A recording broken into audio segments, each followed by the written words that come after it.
Bapak Ibu Saudara terkasih di dalam Tuhan Yesus, malam hari ini kita diajak untuk merenungkan firman dalam Ulangan pasal 4 ayat 1-20 di bawah tema wariskanlah perintah Tuhan kepada anak cucu cicit. Bicara soal warisan, tentu semua orang berpikir tentang sesuatu benda yang ditinggalkan oleh orang-orang tua kepada anak-anak. Saya pikir kita semua sudah pernah mendengar cerita-cerita yang cuma cerita-cerita sampingan, tetapi bisa dilihat makna dari apa yang disampaikan dalam cerita ketika ada satu orang tua yang sudah lanjut usia, yang dalam kehidupannya dia bekerja untuk tuan-tuannya, mendapat kepercayaan tertentu, mengelola tanah pertanian yang begitu luas, berhektar-hektar, tetapi juga karena tempat tinggal mereka ada di sekitar pantai, maka tuannya juga memiliki usaha pajeko. Sekali-sekali dia naik pajeko. Begitu juga DP Tuan ada usaha kendaraan bermotor, jadi dia bawa-bawa oto. DP anak-anak tahu dia pe papa jadi begitu. Tetapi hubungan antara orang tua dan anak nyanda begitu harmonis, sehingga sampai DP papa so jadi tua, so nyanda jaba kerja, so nyanda pernah dia pe anak-anak datang balinya. Rasa-rasa so mati ini DP papa, bagaimana DP cara supaya DP anak-anak datang lihat. Begini dia pikir, bicara warisan pasti menarik. Maka undangan warisan menjadi menarik bagi anak-anak. Oh, Bapak so panggil mau bicara warisan, toh? Dalam keadaan yang tidak berdaya, Bapak mulai bilang, ada tu tanah di Minahasa Selatan 50 hektar. Kau bilang, oh iya Pak, nanti orang mau pilih-pilih. Ada le pajeko 5 unit di proyek sana, oh beres. Itu le jadi orang pebagian. Terakhir, orang pe papa bilang, ada kata itu papa dah ingat ini papa dah bawa-bawa oto, dah berapa oto papa dah bawa-bawa. Oh iya Pak, ndak akan lewat dalam orang pe perhatian. Tenang Papa. Kalau Bapak semua pergi jo, kau serahkan je semua patora.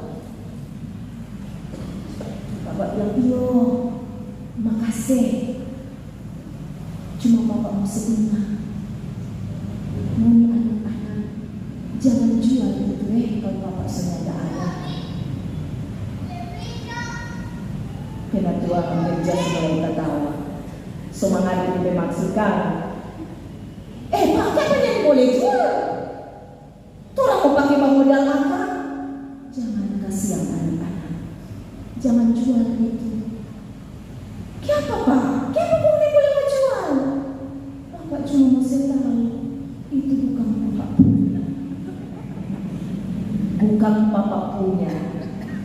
Mar kalau so bicara tentang warisan kebendaan, orang selalu berpikir bahwa orang tua mesti kasih warisan ke anak, kan?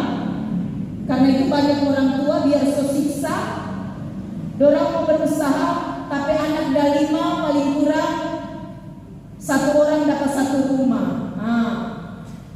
Akhirnya itu orang tua kurang jadi sama dengan budak. Karena berpikir mau bikin senang anak, itu tentu tidak salah. Tetapi apakah keadaan-keadaan itu juga dipahami oleh anak-anak kita? Ada baiknya memang ada warisan secara benda, tetapi adalah lebih baik bagaimana kita orang tua mewariskan sesuatu yang tidak akan menjadikan persoalan-persoalan yang akan membawa kehidupan anak-anak dan cucu-cucu kita menjadi tidak nyaman. Karena banyak hal yang terjadi adalah karena soal warisan kakak adik sonyanda baku dapat. Karena soal warisan kakak adik rasa-rasa membaku bulu. Toh?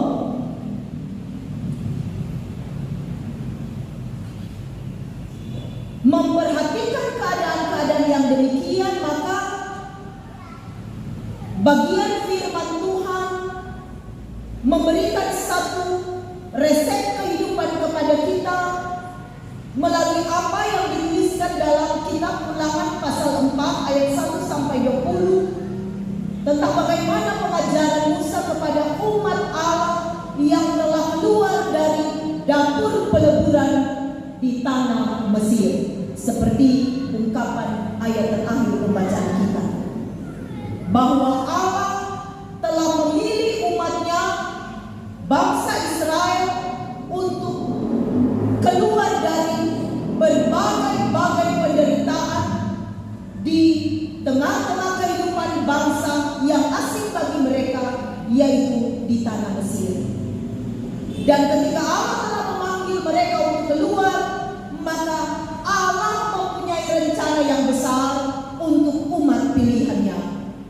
Sehingga dalam sejarah Alkitab menjelaskan bagaimana sejak mujizat-mujizat Allah dinyatakan bagi umat Israel sehingga mereka boleh terbebas dari perbudakan di Mesir, Allah merancangkan hal-hal yang membawa mereka pada kehidupan yang semakin hari semakin baik. Tetapi yang dalam kenyataan umat Israel yang selalu dibahasakan dengan kalimat firman yang bilang memiliki tegar tengkuk dan kedegilan hati, membuat umat Allah nyandak mau dengar apa Allah berfirman. Sejak mereka baru saja keluar dari tanah Mesir, ketika mereka berada di seputaran Gunung Sinai, ketika Musa dipanggil oleh Tuhan untuk naik ke atas gunung menerima firman Allah seperti yang diceritakan tadi dalam bahasa kita, dia bilang Gunung Horeb sama Gunung Horeb atau Gunung Sinai. Maka di sana sudah mulai terlihat bagaimana umat Israel mau mendengar firman Tuhan. Kiapa pelama ini Musa ini dan naik, cuma dia suatu boleh menaik. Padahal firman Tuhan sudah bilang jangan mendekat, karena orang yang mendekat pasti mati. Mandorang tak percaya. Dong coba-coba deh, nah terjadi. Menunggu Musa yang begitu lama membuat mereka kemudian membangun lembu-lembu dari perhiasan emas dan perak menjadi tempat mereka untuk membawa penyembahan mereka. Kemudian selanjutnya dalam perjalanan mereka selalu menuduh Musa membuat mereka mengalami kesulitan. Lebih baik orang tetap tinggal di tanah Mesir, biar orang jadi budak asal orang boleh makan, daripada menurut mereka mati di padang gurun. Sehingga Tuhan pun harus membuat mujizat memenuhi kebutuhan mereka, menganugerahkan burung puyuh dan mana untuk memenuhi kebutuhan-kebutuhan mereka. Tetapi memang kedegilan hati umat Israel nyanda habis-habis. Di Moab, dorang bikin Baal Peor, menggantikan posisi Tuhan yang firman Tuhan bilang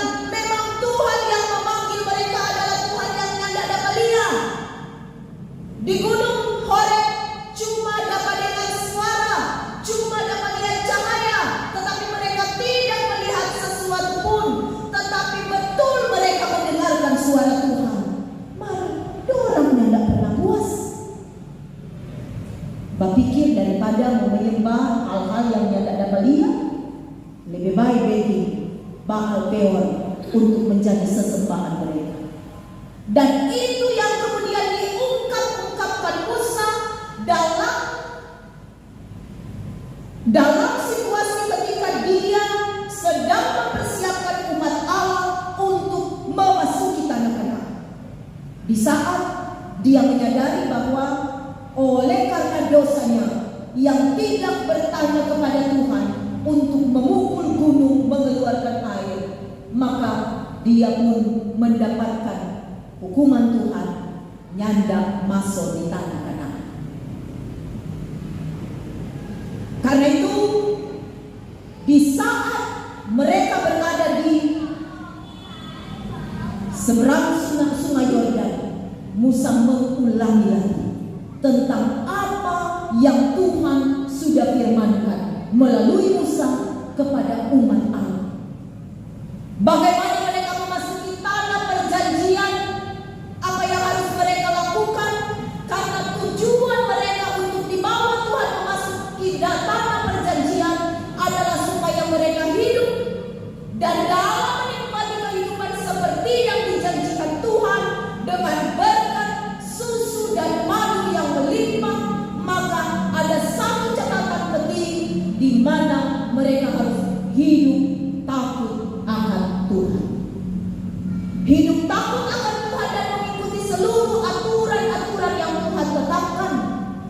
Dan menegaskan itu Musa bilang, ngoni solia, ngoni pe orang tua yang nyanda bapa dengar, yang lebih suka ikut dorang pe mau daripada ikut Tuhan pe mau, dorang semua somat. Kalau ngoni masih ada, dia bilang dalam ayat-ayat pembacaan kita, kalau ngoni masih ada, karena sampai pada hari ini kamu sekalian yang berpaut pada Tuhan Allahmu masih hidup pada hari ini.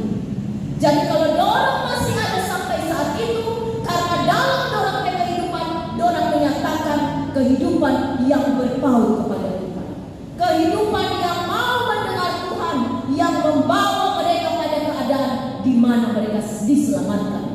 Tetapi orang tua mereka seperti yang sudah disampaikan firman, dorang yang nyanda mendengar, maka semua orang yang keluar dari tanah Mesir berusia di atas 20 tahun semua mati dalam perjalanan, kecuali Yosua dan Kaleb. Nah, firman ini kemudian mau dikatakan Musa penting bagi mereka untuk supaya mengingat semua perbuatan Tuhan itu. Jangan mau dilupa. Karena mengingat manusia lemah, faktor lupa itu memang ada. Bukan cuma orang sekarang, sejak zaman perjanjian lama. Jadi jangan berkecil hati kalau sopak lupa bapak ini. Karena memang Alkitab bilang itu adalah manusiawi kalau bapak lupa. Tetapi tidak berarti bahwa ketika kita merasa bahwa orang sopak lupa, maka firman Tuhan itu pun menjadi bagian dari apa yang kita lupakan. Karena itu supaya tidak lupa, maka Musa bilang sesuai firman, mesti kasih ajaran, mesti kasih ingat, mesti bilang-bilang, mesti kasih contoh, supaya nyanda akan pernah lupa. Dan apa yang tidak dilupakan itu akan terus diajarkan dan diwariskan kepada generasi-generasi sesudah mereka. Dan karena itu Musa bilang dalam ayat pembacaan kita,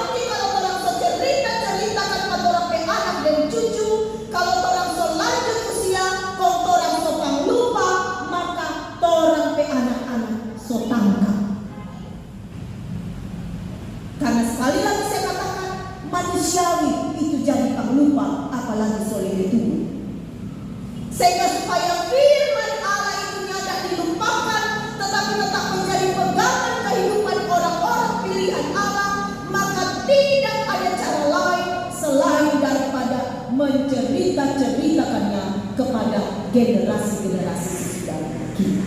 Seperti yang diajarkan kepada umat Israel, tetapi juga ini yang diajarkan kepada umat Allah sepanjang zaman, kepada saya dan saudara-saudara, tentang bagaimana kita patut untuk hidup berpaut kepada Tuhan, takut akan Allah, dan melakukan apa yang difirmankannya. Kita patut mewariskan itu sebagai sesuatu yang akan menjadikan generasi-generasi sesudah kita tetap hidup dalam takut akan Allah.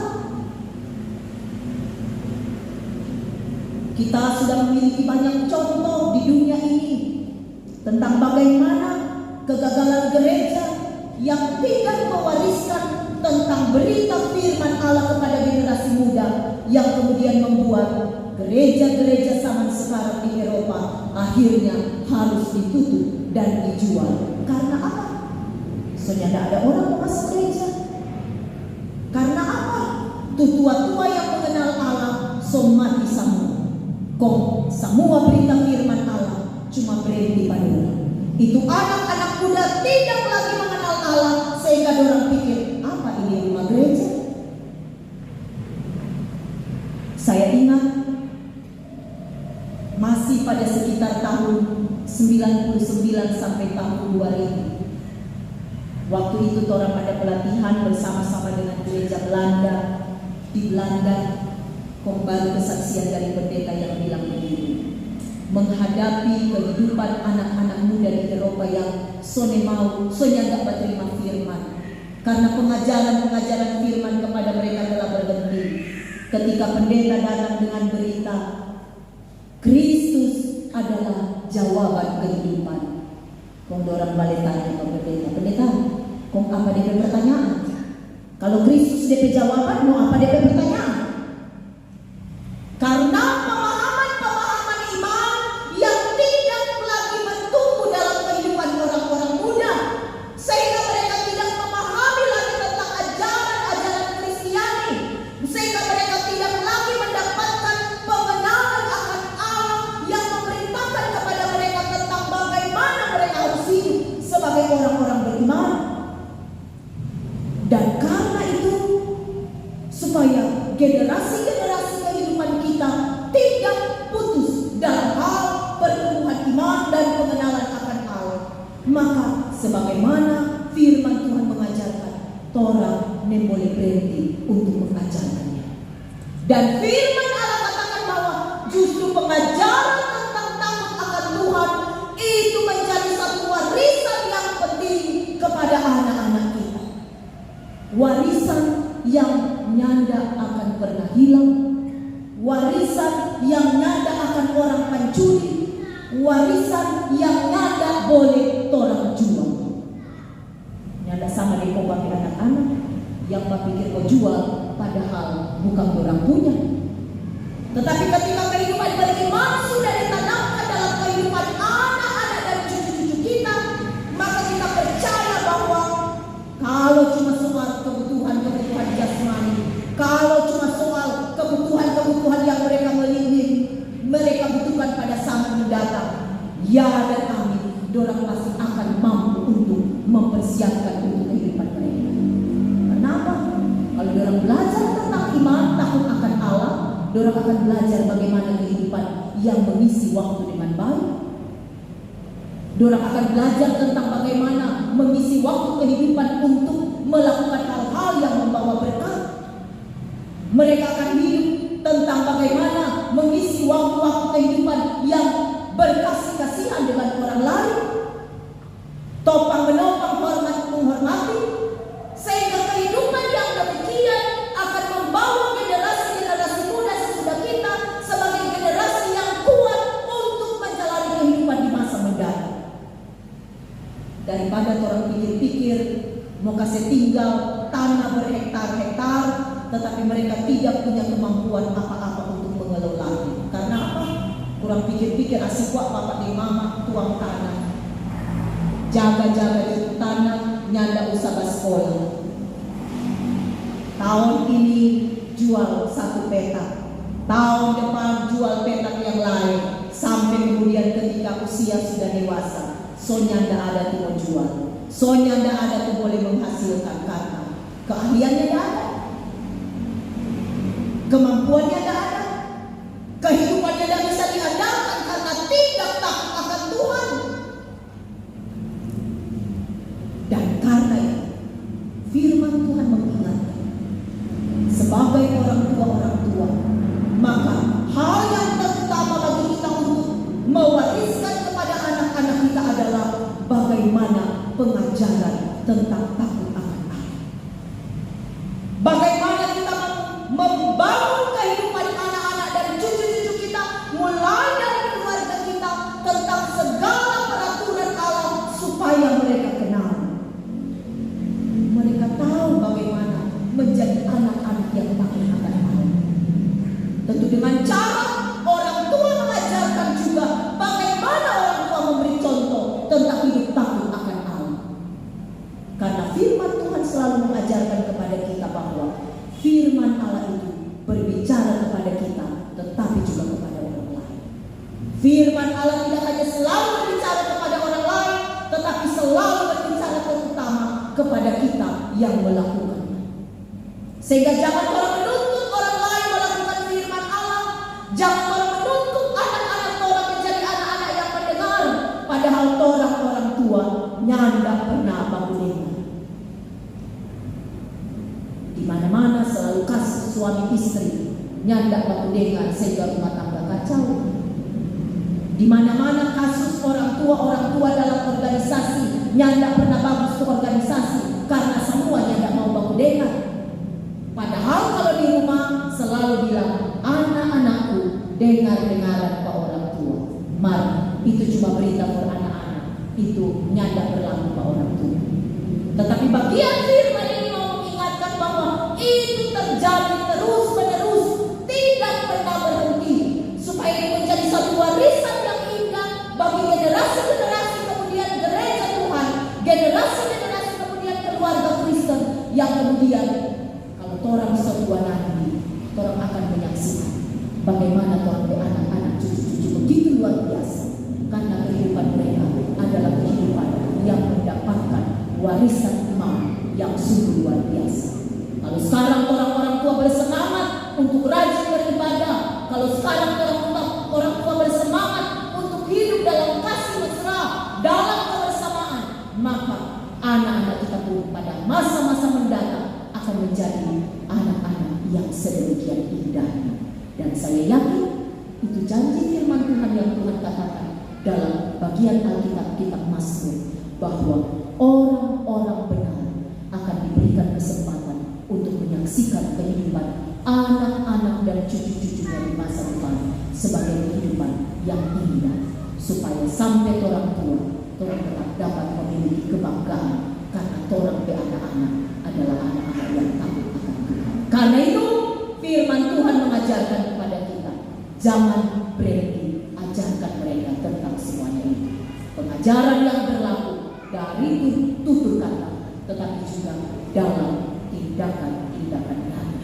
Dan itu menjadi warisan yang orang nyata bilang, jangan jual, karena kendali pun ada orang membeli, nyanda ada yang dapat menjual, sehingga bersukacitalah kehidupan kita. Amin.